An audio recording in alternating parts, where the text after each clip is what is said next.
Kita akan persiapkan hati kita. Kita hari ini mau beribadah pada Tuhan.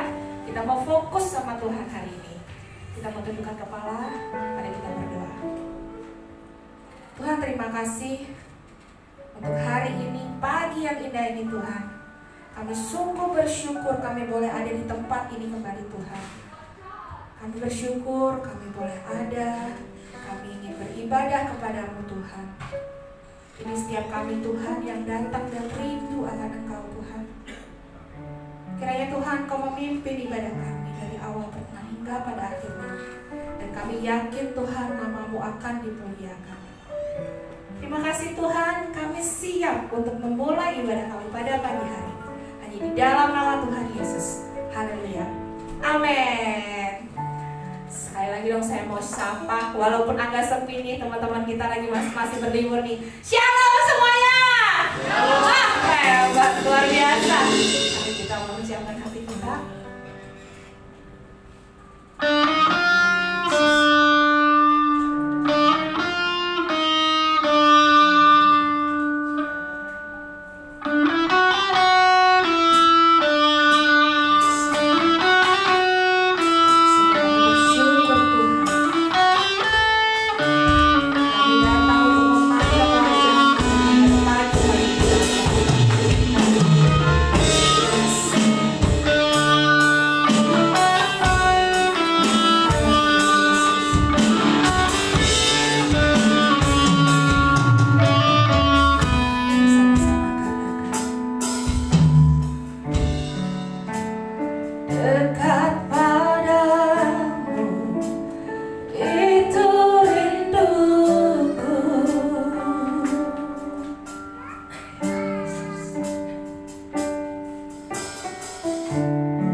bersorak.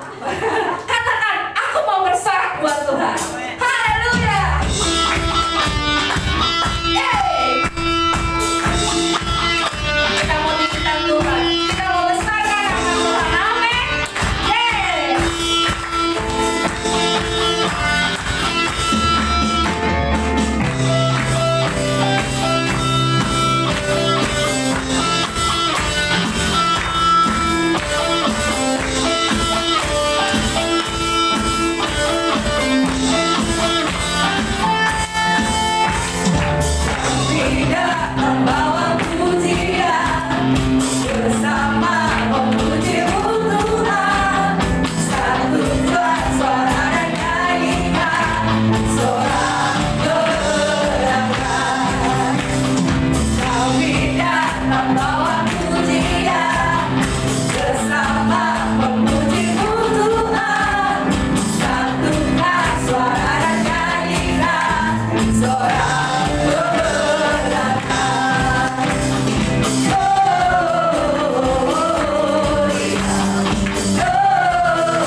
Dia selalu menolong kita dalam hal apapun.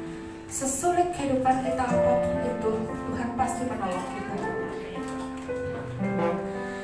Sekalipun Tuhan tidak terlihat tidak menolong kita, biarlah kita terus tetap percaya, kita terus tetap setia padanya.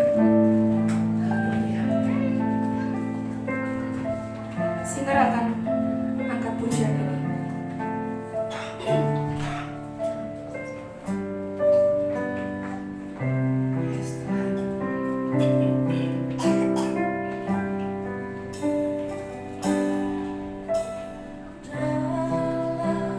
Setiap musim di hidupku, ku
kami yang di surga, kami telah memuji dan menyembah Engkau. Biar pagi menjelang siang ini Roh-Mu ada di tengah-tengah kami. Biar Roh-Mu mengurapi kami masing-masing. Kami membutuhkan jamaah-Mu lawatanmu pada pagi menjelang siang hari ini. Tidak ada yang kami nantikan kecuali Engkau berbicara kepada kami masing-masing. Taruhlah isi hati-Mu Tuhan, perkataan-Mu, firman-Mu dalam mulut bibir hamba-Mu, agar lewat sabda kebenaran firman yang kami dengar pagi ini, setiap kami yang hadir Tuhan jamah, Tuhan berkati. Roh Kudus yang mengambil alih pemberitaan firman ini dari awal, pertengahan hingga pada akhirnya. Di dalam nama Yesus Kristus Tuhan kami bersyukur dan kami berdoa. Amin. Silakan duduk.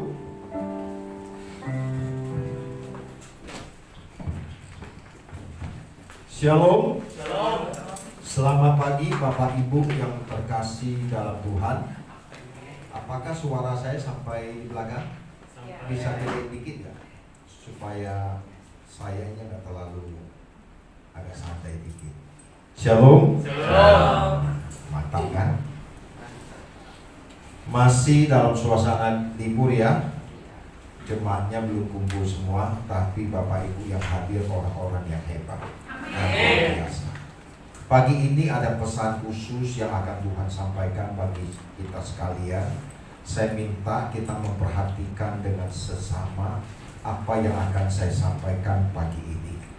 Saya percaya melalui pemberitaan firman pagi ini Tuhan akan menjamah dan melawat kita pribadi lepas pribadi, karena saya menyampaikan bukan dengan hikmat manusia tetapi melalui hikmat Allah. Oleh sebab itu saya mengajak kita sekalian untuk membaca Injil Lukas pasal yang keempat, ayat 16 sampai ayat yang ke-19. Injil Lukas pasal yang keempat ayat 16 sampai ayat 6. Injil Lukas pasal 4 ayat 16 sampai ayat yang ke-19. Saya akan baca ayat yang genap, Bapak Ibu ayat yang ganjil sampai ayat yang ke-19. Lukas 4:16 berkata demikian. Ia datang ke Nazaret tempat ia dibesarkan, dan menurut kebiasaannya pada hari Sabat ia masuk ke rumah ibadah, lalu berdiri hendak membaca dari Alkitab.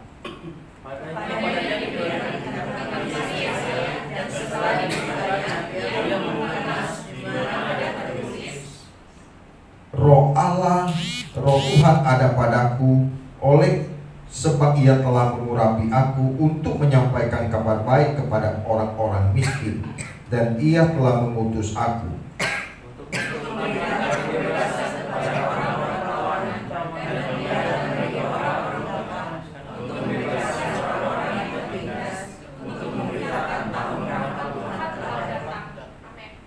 Kitab ini dibaca oleh Tuhan Yesus ketika dia memulai masa pelayanannya, ketika dia datang ke bait Allah, dan desa Yesus setiap hari Sabat selalu ada di bait Allah, karena disitulah dia ingin mengajar.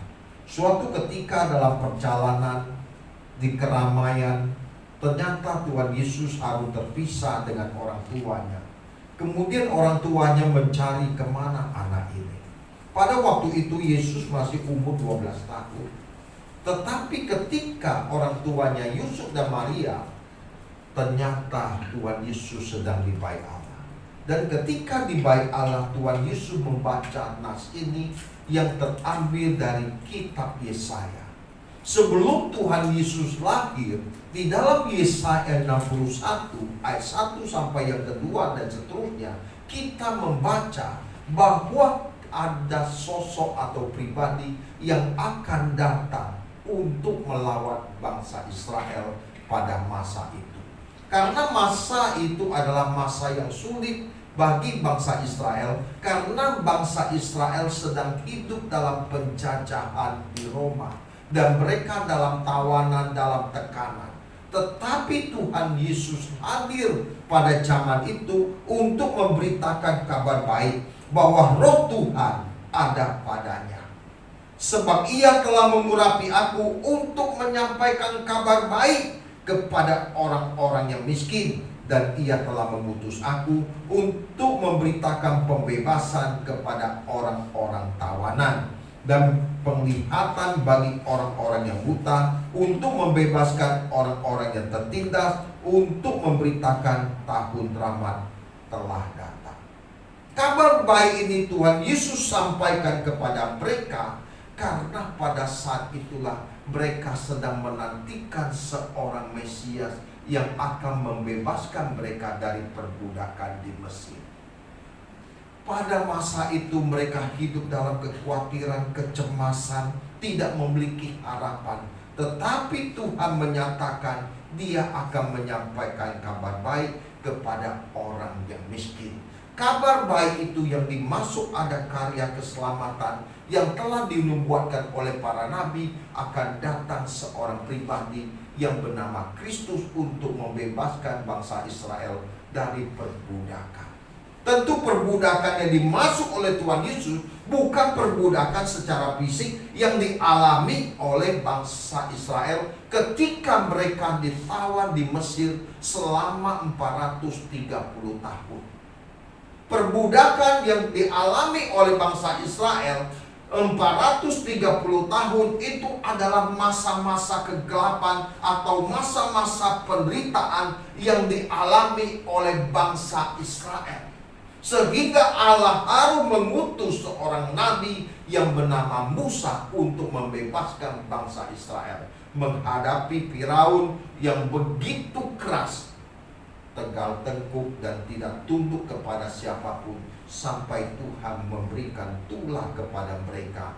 Tulah pertama, tulah kedua, sampai tulah yang ke-10, dengan diiringi kematian anak sulung dari seluruh bangsa Mesir, dari anak Firaun sampai seluruh pejabat-pejabat maupun pegawai-pegawainya. Dengan kematian anak sulung inilah Firaun akhirnya membebaskan bangsa ini dari perbudakan. Setelah itu juga Firaun juga tidak puas, mereka mengerahkan tentaranya untuk mengejar bangsa Israel, dan tibalah mereka dalam keadaan yang terjepit, di mana tidak ada pertolongan. Karena di sana kita melihat ke depan ada laut Samudra Raya yang begitu luas, sementara di belakang tentara Firaun dengan tentaranya, dengan keretanya, dengan tombak dan tebingnya siap membantai bangsa Israel. Tetapi di tengah keadaan demikian pun Tuhan menyatakan kuasa dan kemuliaannya dengan mendatangkan angin bertiup yang begitu kencang, sehingga laut Teberau itu terbelah menjadi dua dan sekelilingnya menjadi tembok, sehingga bangsa Israel bisa berjalan di tengah-tengah lautan. Dan hal ini bukan sejarah, tetapi bukan dongeng, tetapi fakta sejarah yang pernah terjadi selama berapa ribu tahun yang lalu.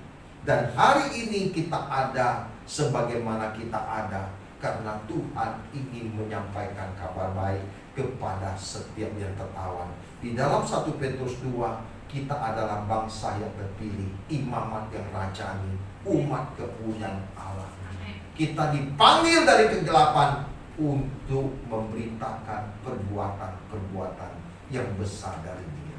Kalau kita menjadi umat pilihan, kita dipanggil untuk menjadi saksi Tuhan di tengah dunia yang semakin gelap.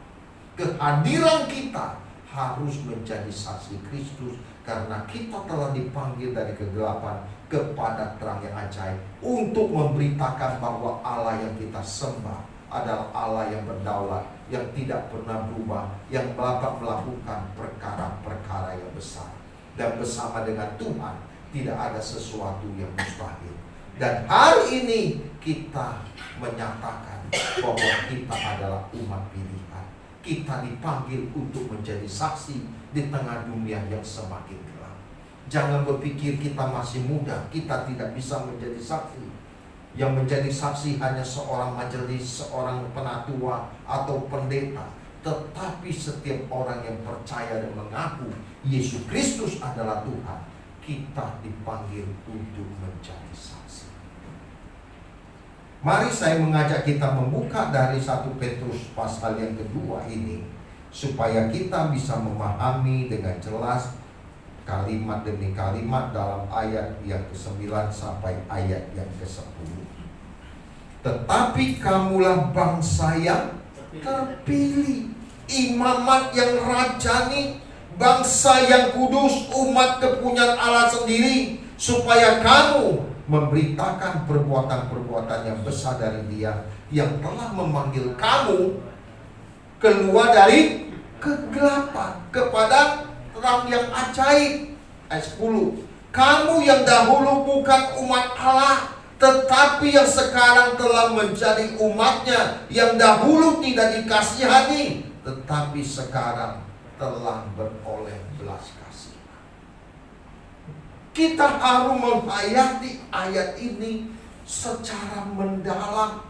Siapakah kita, Bapak Ibu? Kalau kita boleh dipilih oleh Tuhan dari segala suku bangsa, ini kehormatan. Siapakah Bapak Ibu yang tadinya non-Kristen? Ada lagi? Ada beberapa orang ya non-Kristen. Pak Anwar memangnya Anwar udah Kristen dari kecil? Udah ya? Udah ya, bersyukur dari kecil. Dari orang tua, papa mamanya Kristen, anaknya pasti Kristen. Tetapi bagi kita yang tidak mengenal Tuhan, kita dipilih dari segala bangsa. Ini kehormatan. Bayangkan Tuhan semesta alam yang menjadikan langit dan bumi mau memilih kita sebelum dunia dijadikan. Kita itu istimewa, dipilih Tuhan dari berbagai suku bangsa supaya kita menjadi imamat yang rajani. Kita dipisahkan dari dunia ini supaya kita bisa menjadi alat Tuhan untuk menyatakan kebesaran, kuasa dan perbuatan-perbuatan yang ajaib. Kita yang tadinya hidup dalam kegelapan, sekarang Tuhan memanggil keluar dari kubangan dosa supaya kita merdeka dan kita menjadi saksi Tuhan di tengah dunia yang semakin gelap. Bahkan yang dahulu kita bukan umat Allah, tetapi kalau kita boleh menjadi umat pilihan, ini kehormatan. Bayangkan kalau Bapak Presiden datang pada pagi ini di GBI Agape. Waduh Bapak Ibu, bayangkan seorang presiden datang. Waduh, parkiran di sini nggak muat. Ada apa dengan GBI Agape? Pembicaranya siapa? Bukan siapa pembicaranya, tetapi ada sosok petinggi negara ini yang hadir di tempat ini. Waduh, tempat ini akan menjadi tempat bersejarah. Bangku-bangkunya enggak muat, sampai orang mempetak demi seorang anak manusia yang bernama Presiden.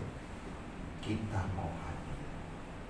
Kita menyiapkan waktu, pikiran, mungkin datang lebih awal, jam 5 pagi sudah antri, karena takut tidak kebagian tempat. Gereja belum buka pintunya, kita udah berdiri di samping pintu, supaya ketika gereja itu dibuka, kitalah orang yang pertama masuk di luar. Itu baru untuk sosok seorang manusia. Orang mau ketemu dengan pejabat tinggi aja begitu antusias. Setelah Bapak Presiden hadir di tempat ini, kemudian mengangkat Pak Anwar menjadi anak angkatnya. Waduh, hari ini statusnya berubah. Bukan Anwar yang kemarin 2 tahun, 3 tahun yang lalu, tetapi menjadi Pak Anwar yang baru. Status yang dikenakan walaupun hanya anak angkat, tetapi keberadaannya menjadi berbeda. Bahkan yang tadinya tidak didampingi oleh ajudan, sekarang dikomandokan. Tolong kirim ajudan untuk mengawal. Setiap kecapi kawal, rumahnya ada pengawalan. Ada apa ya? Oh, ternyata heboh di Taman Royal Pak Anwar yang hari ini sudah diangkat oleh Bapak Presiden Joko Widodo menjadi anak angkat. Betapa bahagia dan senang. Sampai air mata kita merinang. Keluarga, berbagai karangan bunga datang menyapa kita. Sekarang lebih dari itu, Tuhan segala Tuhan memilih kita dari dunia ini. Ini lebih dari terhormat. Status dan keberadaan kita berbeda. Kita bukan lagi warga kerajaan dunia ini, tetapi kita warga kerajaan surga. Seperti yang Paulus katakan dalam Filipi 2 ayat 20, bahwa kewarganegara kita ada di dalam surga. Bayangkan Bapak Ibu, kita itu orang yang istimewa. Kita itu menyandang status warga kerajaan surga. Makanya Yesus berkata dalam Yohanes 17, kamu bukan berasal dari dunia. Sama seperti aku bukan dari dunia, tetapi aku mengutus kamu di tengah-tengah dunia untuk memberitakan perbuatan-perbuatanku yang besar. Berarti ada jaminan penyertaan Tuhan di dalam kehidupan orang percaya. Kalau ada jaminan penyertaan Tuhan, maka kita memiliki otoritas wibawa yang dari Tuhan. Makanya Kisah Rasul 1 ayat yang 8, kamu akan menerima kuasa kalau Roh Kudus turun ke atas kamu. Kamu akan menjadi saksiku di Yudea, Samaria, sampai ke ujung bumi. Kita dipanggil untuk menjadi saksi di mana? Di mana? Di setiap kehidupan kita. Ketika kita berumah tangga, kita menjadi saksi di lingkungan keluarga tetangga kita. Di tengah keluarga, kita menjadi saksi di tengah keluarga besar kita. Di situ baru terverifikasi bahwa kita itu anak Allah. Yang tadinya kita belum berstatus sebagai anak Allah, kita mau marah-marah aja, mau tersinggung saja, mau ngomel saja. Tetapi begitu Bapak Ibu percaya kepada Kristus, itu pasti ada perubahan. Tadi kesel nih, ini orang bikin saya kesel. Sabar. Wah, ada yang bikin kita kiki.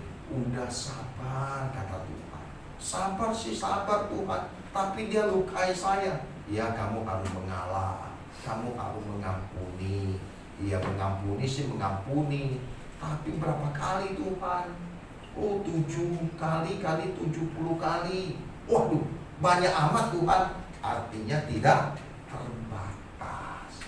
Itu latihan. Karena kita diproduksikan menjadi anak Allah. Hidup kita harus agung dan mulia. Tidak sama dengan dunia ini. Kalau dunia membalas kejahatan dengan kejahatan, tetapi kalahkan kejahatan dengan kebaikan. Mudah gak Bapak Ibu? Mudah sekali. Mudah. Waduh, susah Pak. Mustahil. Tapi lah ini yang Tuhan mau kita lakukan. Karena Tuhan Yesus pun telah mengampuni kita. Dia tidak memperhitungkan keadaan kita, kesalahan kita, dosa kita. Sejauh timur dari barat, pelanggaran kita tidak diingat. Beberapa minggu yang lalu kita merayakan Jumat Agung dan Hari Paskah. Kita memperingati pengorbanan anugerah yang telah dikerjakan oleh Kristus 2000 tahun yang lalu. Tanpa karya salib Bapak Ibu, tidak seorang pun layak dan berkenan di hadapan Tuhan. Dan kalau kita ada hari ini sebagaimana kita ada, itu hanya oleh anugerah Tuhan. Terimalah anugerah Tuhan dengan hidup kita bertanggung jawab untuk semakin hidup berkenan, semakin kudus, tidak bercacat, tidak bercela, supaya kita mempersembahkan buah-buah kehidupan kita untuk memuliakan Tuhan. Kembali kepada kitab Yesaya 61, kita membaca ayat pertama sampai ayat yang kedua. Dalam Yesaya 61 ayat 1 sampai kedua dikatakan demikian. Roh Tuhan Allah ada padaku, oleh karena Tuhan telah mengurapi aku. Ia telah mengutus aku untuk menyampaikan kabar baik kepada orang-orang sengsara, untuk melawat orang-orang yang remuk hatinya. Yesaya sendiri mendapat penyataan atau nubuatan nanti ada sosok pribadi yang akan datang. Dialah yang merawat orang-orang yang di dalam keadaan-keadaan dalam penderitaan. Jadi ini adalah kabar baik yang disampaikan kepada orang-orang sengsara dan melawat orang-orang yang remuk hatinya. Bahkan memberitakan pembebasan kepada orang-orang tawanan, kepada orang-orang yang terkurung, kelepasan dari penjara. Ini menunjukkan keadaan manusia sebelum memiliki kemerdekaan di dalam Tuhan. Kita semua masuk dalam tawanan kuasa kegelapan. Kita terikat dengan dosa, terbelenggu oleh dosa, terbelenggu dengan berbagai kesulitan masalah. Dan belenggu-belenggu ini yang bisa melepaskan kita tidak ada dan tidak bukan selain hanya oleh Yesus Kristus. Kita tidak bisa menang atas dosa. Sehebat apapun, secakap apapun, sekuat apapun, tanpa karya salib Kristus, tidak seorang pun bisa dimerdekakan dari dosa. Belenggu dosa ini hanya bisa dipatahkan oleh karya salib Kristus 2000 tahun yang lalu. Makanya Galatia 5 ayat 24, barang siapa menjadi milik Kristus Yesus, ia telah menyalibkan daging dengan segala hawa nafsunya. Artinya, ketika kita menerima korban Tuhan Yesus dan menerima penebusan Tuhan Yesus dan menerima Injil dan menerima Roh Kudus, maka kita akan dibawa kemenangan demi kemenangan. Ketika saya belum bertobat, Bapak Ibu, masih remaja, hidup penuh dengan tantangan, hidup penuh dengan pergumulan, hidup penuh dengan dosa. Dan tidak seorang pun bisa membebaskan kita dari belenggu-belenggu dosa. Dan inilah yang menjadi hasrat dan kerinduan. Tuhan, lepaskan aku dari segala belenggu yang mengikat. Ternyata kita berupaya, kita berdoa. Waduh, tidak ada satupun yang bisa melepaskan kita. Sampai kita baru ketemu dengan Tuhan, berjumpa dengan Tuhan, dan percaya Yesus Tuhan. Disitulah baru kita mengalami kelepasan dan kemerdekaan. Bapak Ibu yang terkasih, hanya Yesus Kristus jawaban hidup kita. Dia ingin membebaskan kita dari berbagai kesulitan, berbagai keadaan yang menghimpit kita. Mungkin saat ini kita datang dengan permasalahan, kesulitan, pergumulan yang tidak kunjung selesai. Dan kita bertanya, Tuhan, di manakah Engkau berada? Pertanyaan itu pasti umum dialami oleh manusia ketika ada di dalam tekanan. Dan ternyata Tuhan seolah-olah berdiam diri, tidak menunjukkan tanda-tanda pertolongannya. Apakah di saat-saat seperti itu kita menantikan anugerah, pertolongan, dan rahmat Tuhan? Sebagai hamba Tuhan, saya ingin menyatakan kita harus mempercayai apa yang dikatakan oleh Alkitab, bahwa janji Tuhan ya dan amin. Bahwa Dia Allah yang tidak pernah meninggalkan kita sedetik pun. Bahkan di dalam Alkitab, sekalipun orang tua kita boleh melupakan kita, tetapi Tuhan tetap menyambut kita.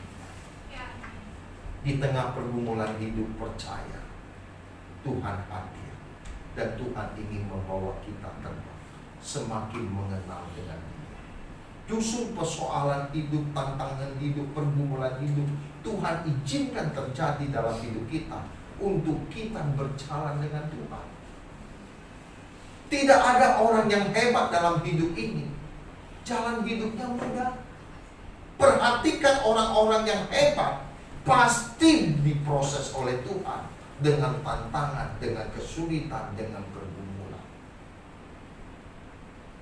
Kita mau dijadikan Tuhan itu emas murni, itu harus dibakar dengan perapian yang bernyala-nyala, supaya dipisahkan mana emas maka bukan emas, supaya kita menjadi emas yang murni di hadapan Tuhan. Tetapi ketika dalam proses itu, waduh, rasanya kita mau berkata, Tuhan, aku tidak mampu, aku tidak sanggup.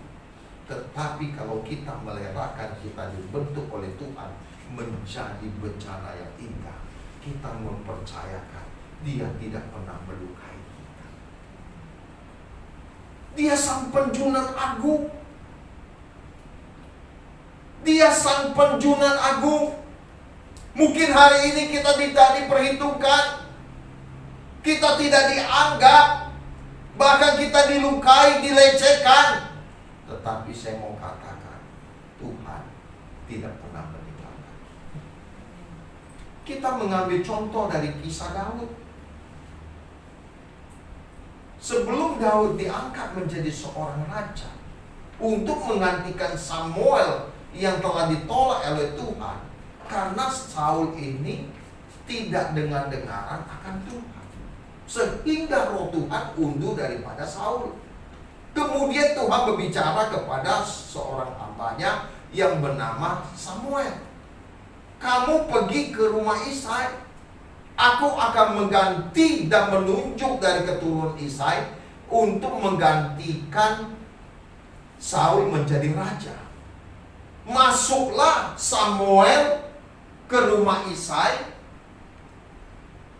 Kemudian Samuel melihat ada sosok yang bernama Abinadab. Abinadab ini seorang yang tinggi besar, mungkin tubuhnya seperti Aderai. Waduh, berotot, gagah perkasa. Kemudian Samuel berkata dalam hatinya, inilah orang yang dipilih Tuhan menjadi raja. Kemudian Tuhan berfirman, jangan melihat parasnya atau rupanya, sebab apa yang dilihat manusia belum tentu dilihat Allah. Ternyata bukan ini yang dipilih. Akhirnya Samuel pun tidak menuruti kehendaknya. Akhirnya anak kedua dihadirkan. Juga kata Tuhan bukan. Anak ketiga dihadirkan, juga bukan. Anak keempat dihadirkan, pasti ini. Ternyata kata Tuhan bukan. Sampai anak yang keenam, waduh, ini kali anak yang keenam, pasti. Ternyata kata Tuhan tidak. Akhirnya tinggal yang terakhir di ruangan itu, di rumah Isai yang ketujuh. Ini pasti dipilih oleh Tuhan. Ternyata kata Tuhan bukan. Bagaimana mungkin Tuhan? Ini gak ada yang dipilih. Tapi apa yang terjadi? Sampai Samuel berkata kepada Isai, inikah anakmu semuanya? Oh iya Tuhan, masih ada satu, Pak Samuel, Daud, tapi masih muda, sekia, masih kemerah-merahan, enggak mungkin. Coba kamu panggil dia pulang. Sampai kokohnya pergi ke ladang. Karena Daud sedang mengembalakan kambing domba. Kerjanya mengembalakan kambing domba, tidak dianggap, bahkan tidak dianggap oleh orang tuanya sama kakak-kakaknya sendiri. Tapi disitulah Daud belajar bergaul dengan Tuhan di padang belantara, di padang gurun. Ketika dia mengerjakan pekerjaan yang dipercayakan Tuhan kepadanya, walaupun mengembalakan kambing domba, disitulah Daud melatih dirinya bergaul dengan Tuhan. sehingga suatu hari kelak dia bisa mengalahkan Goliat, karena dia sudah terlatih untuk mencari-cari singa yang berusaha menekan domba yang digembalakan oleh Daud. Akhirnya Daud dipanggil ke rumahnya, masuk ke rumah Isai. Apa yang dikatakan Roh Tuhan? Urapi dia. Hari itu juga Daud diurapi oleh raja. Secara status dia menjadi raja, tetapi dia belum duduk di istana kerajaan. Dia masih dikejar-kejar oleh Saul, bahkan mau dibunuh. Dari hal ini mengisyaratkan kepada kita, sekalipun kita tidak diperhitungkan hal ini, jangan kita menjadi kecewa, sebab kita tidak berurusan dengan manusia, sebab kita melayani Tuhan semesta alam. Justru di tengah kekecewaan itulah kita harus menguatkan iman percaya kita. Allah yang kulayani adalah Allah yang hidup. Allah yang kupercaya, Allah yang tidak pernah meninggalkan kita.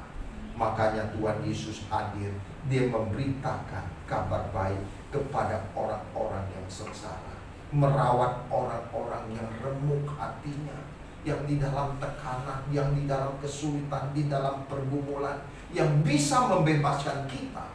Ketika Roh Allah hadir di tengah-tengah kita, maka segala belenggu-belenggu itu akan dibebaskan. Kepada Bapak Ibu yang terkasih dalam Tuhan, jadilah saksi Tuhan di tengah dunia yang semakin gelap. Hari ini kita hidup di penghujung akhir zaman. Kita tidak tahu kapan akhir perjalanan kita akan tiba. Tetapi suka atau tidak suka, dunia ini terus akan maju dan bergerak tanpa bisa dihentikan. Dengan berjalannya waktu dan seiring berjalannya waktu, maka hari-hari hidup kita juga semakin dekat. Kita yang tadi yang muda akan menjadi tua, dan kita yang sudah dewasa muda akan menjadi opa dan oma suatu hari kelak. Tetapi kalau kita menyadari kita dipanggil untuk menjadi saksi, jadilah berkat dimanapun kita melayani Tuhan. Jadilah terang, jadilah saksi di tengah dunia ini. Kita membuka di dalam Kisah Para Rasul, ketika gereja, murid-murid Tuhan berkumpul di loteng Yerusalem, dan ketika mereka bersatu hati, mereka berdoa, dan Roh Allah turun atas mereka. Kemudian mereka mulai berbahasa roh satu dengan lainnya, dan mereka berbahasa Mesopotamia, orang Elam, Kapadokia, orang Pontus, dan seterusnya. Kemudian murid-murid Tuhan mulai dipenuhi dengan lidah-lidah api. Pada hari itulah untuk pertama kalinya Tuhan merekreasikan lahirnya gereja Tuhan di loteng Yerusalem. Dengan Tuhan merekreasikan, mengesahkan bahwa gerejanya lahir, maka saat itu murid-murid Tuhan melayani bukan dengan hikmat manusia. Mereka mulai dipenuhi dengan kuasa Allah, sehingga mereka melayani banyak orang yang buta melihat, yang tuli mendengar, yang bisu berkata-kata, bahkan yang mati dibangkitkan. Justru itulah yang Tuhan ingin nyatakan kepada gerejanya, bahwa kita memiliki otoritas dan kuasa dan wibawa dari surga. Kalau ada jemaat yang kita layani, atau tetangga kita sedang dalam keadaan kesurupan anaknya atau apapun, tak usah panggil pendeta. Coba Bapak Ibu belajar melayani dan doakan dia. Di situ kita akan melihat kuasa dan kemuliaan Tuhan. Tak usah panggil pendeta, apalagi pakai gembala. Jemaat di tempat ini Pak Edi dari Bandung ke sini udah 3 jam lah. Kasihan. Kalau ada yang kesurupan, kau usah pakai pendeta, doakan. Nama Yesus, nama di atas segala nama, punya kuasa dan otoritas atas hidup kita. Kita doakan dalam nama Yesus, keluar.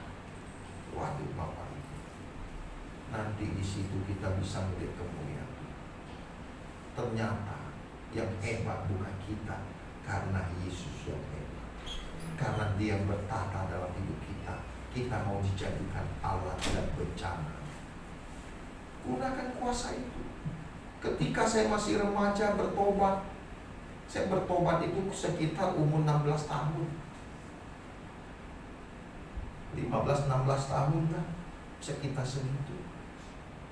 Waduh, Bapak Ibu dari non-Kristen tidak ngerti cara doa. Doa bagaimana? Yang saya lakukan berdoa, baca Alkitab, berdoa, baca Alkitab, ke gereja, itu aja. Tapi suatu kesempatan, ada yang kesurupan. Karena kita sudah diajar, kamu gak akan menerima kuasa kalau Roh Kudus turun ke atas kamu. Sekarang kita praktekkan kuasa itu. Bahkan Lukas juga menyatakan, tanda-tanda ini akan menyertai orang percaya.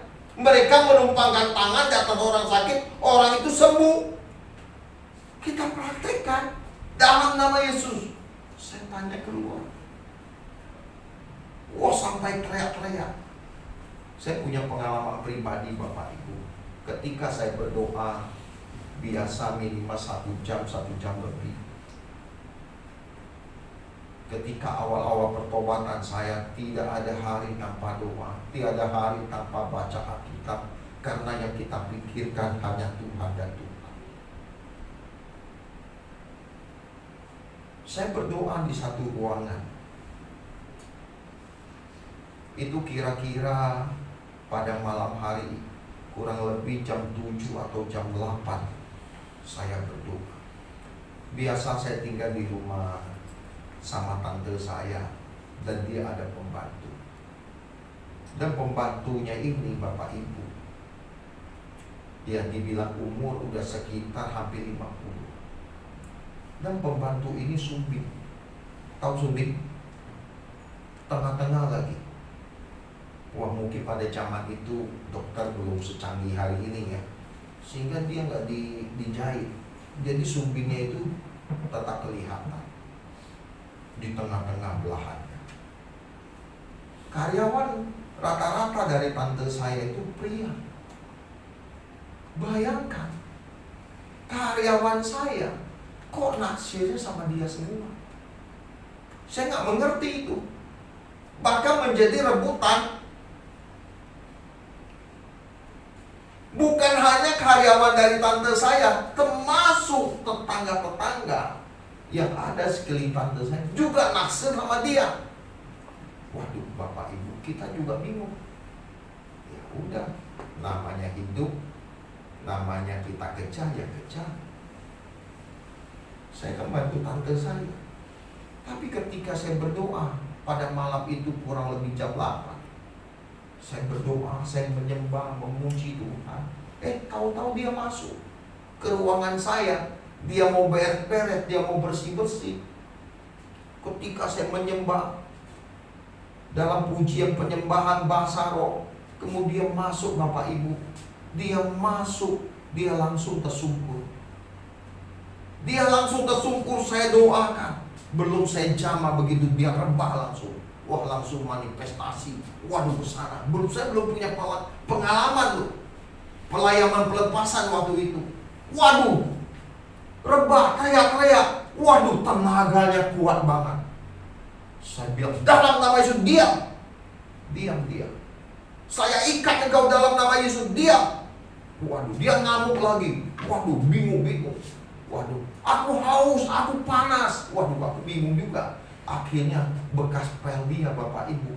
Dia minum airnya, saya pikir, waduh kasihan juga ya, saya biarin aja dia minum. Karena saya mau lawan gak bisa, tenaganya kencang banget, saya sendirian. Akhirnya dia minum. Iya, tambah jadi Bapak Ibu, tambah kuat. Mestinya gak boleh kasih minum. Saya tengking-tengking, ternyata doa Bapak Ibu itu pengalaman pelepasan paling lama saya layani. Itu bisa kurang lebih 2 jam lebih.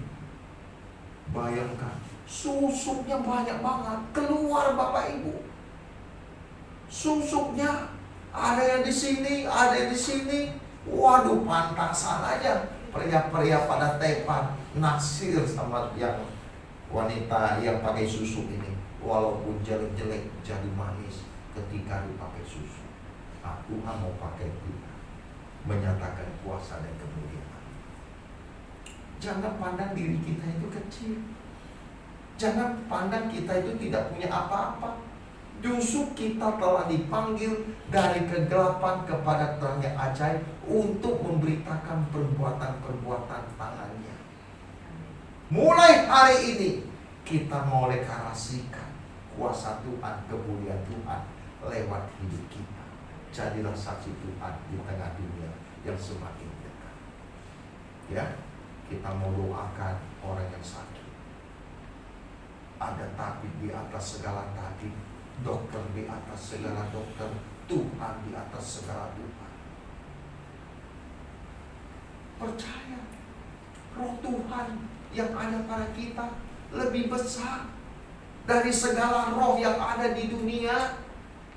Jangan dipikir pendeta-pendeta yang sudah khotbah di mimbar, mereka gak takut.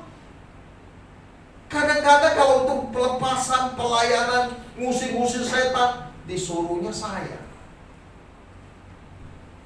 Wah, jangan saya lah. Ini kan namanya peperangan rohani loh. Jangan main-main. Saya pernah ke rumah orang, waduh, kalau saya ceritakan waktunya habis. Saya ke rumah orang, waduh, ini rumahnya gak sejahtera. Walaupun saya gak bisa melihat secara kasat mata, tapi saya bisa merasakan. Salah satu adik dari istri saya, dia bisa melihat. Kalau kita disertai Tuhan Bapak Ibu, ketika kita masuk ke rumah seseorang, itu setan itu pasti minggir. Pasti minggir. Wah, begitu kokasan jalan ke sini, di tangga tadi ada kokasan ke sana, kita belum doa aja dia udah minggir. Waktu saya mau memberkati rumah si Cencen, saya masih ingat, orang gereja kita minggir. Kita punya otoritas kuasa dari Tuhan, dan kuasa itu Tuhan berikan kepada gerejanya. Jangan kita bergereja cuma sekedar bergereja. Sudah saatnya kita bangkit, jadi saksi, nyatakan kemuliaan Tuhan. Sebab Tuhan mau pakai kita untuk kemuliaannya, supaya melalui perbuatan-perbuatan yang besar, mereka yang tidak percaya boleh melihat tanda itu. Sekarang kita mau jadi berkat di tengah orang lain. Bagaimana? Salah satunya karunia-karunia itu.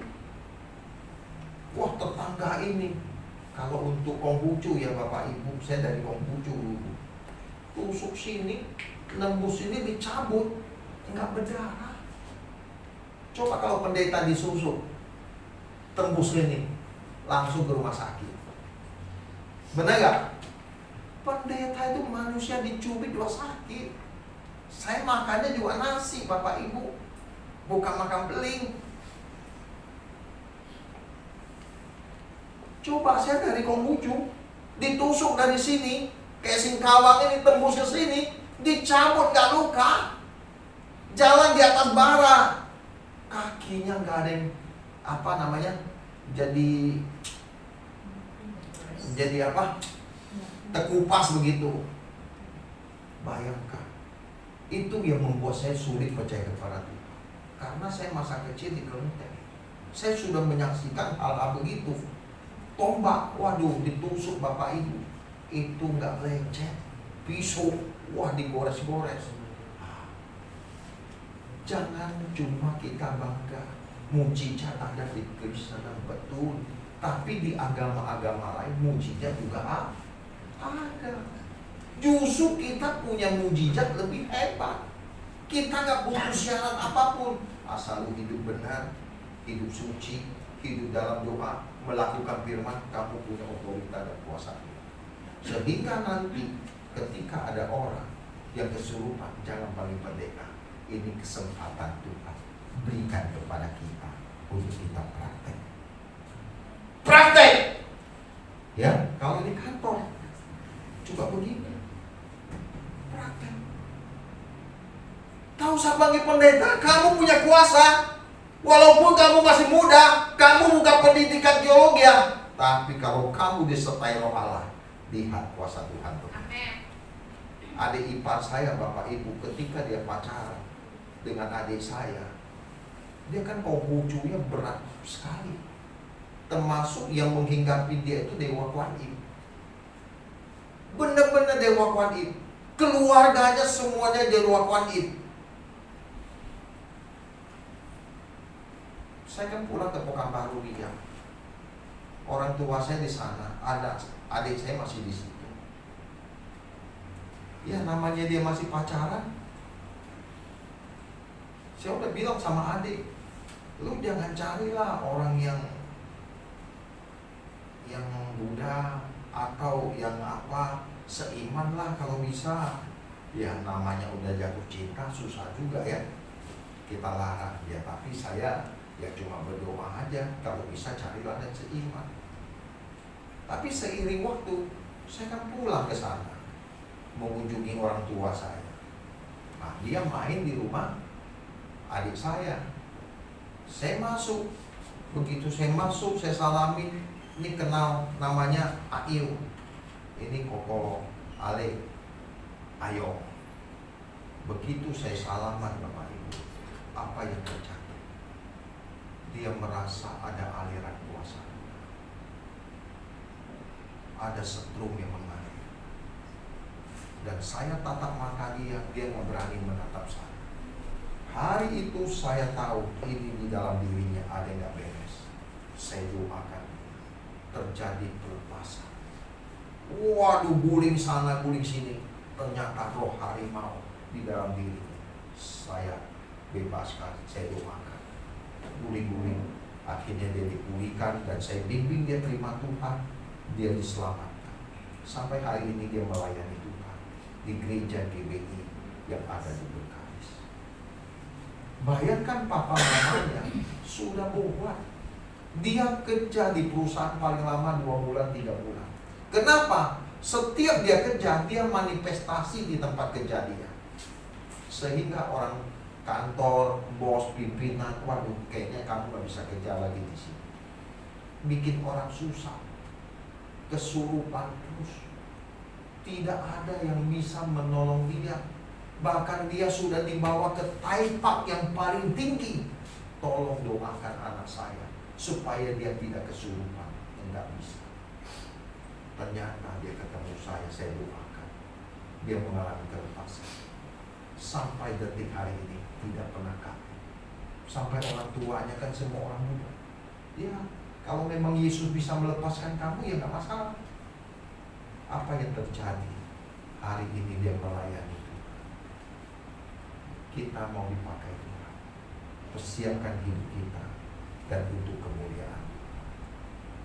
Ya, jangan pikir kita muda, saya lebih muda dari kamu waktu itu.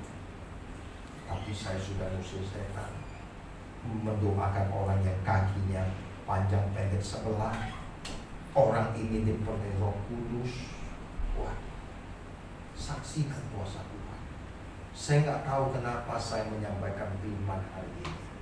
Biasanya kok bahasanya model begini ya kan? Tapi ketika saya dalam perjalanan dan saya doa pagi, Tuhan mengingatkan saya Yesaya 61 ayat 1 sampai yang kedua. Saya tidak ada persiapan yang saya ketik, saya tulis tidak. Saya cuma mengalir. Tuhan mau tuntun saya, mau pimpin saya. Saya percaya GBI Agape akan dipersiapkan menjadi perwira-perwira Tuhan. Melalui tempat ini, tanda-tanda heran dan mujizat terjadi. Kalau tanda-tanda heran mujizat terjadi dan nama Tuhan dipermuliakan, maka dia akan menarik jiwa-jiwa datang ke tempat itu. Oleh sebab itu kita persiapkan diri kita untuk hidup kudus, tidak bercacat, tidak bercela, hidup dalam persekutuan dengan Tuhan, menjaga hati pikiran kita dan tetap rendah hati. Ketika kita dipakai Tuhan, jangan kita menunjukkan kita lebih hebat. Sama seperti kita diberi karunia cuma-cuma, kita juga berikan dengan cuma-cuma. Tidak ada yang istimewa di antara kita. Yang menjadi kita berbeda, bagaimana kita berbayar harga untuk bergaul dengan Tuhan dan taat serta melakukan kebenaran. Biar melalui nasihat kebenaran firman Tuhan pada kesempatan siang hari ini, Tuhan memberkati kita sekalian. Amin.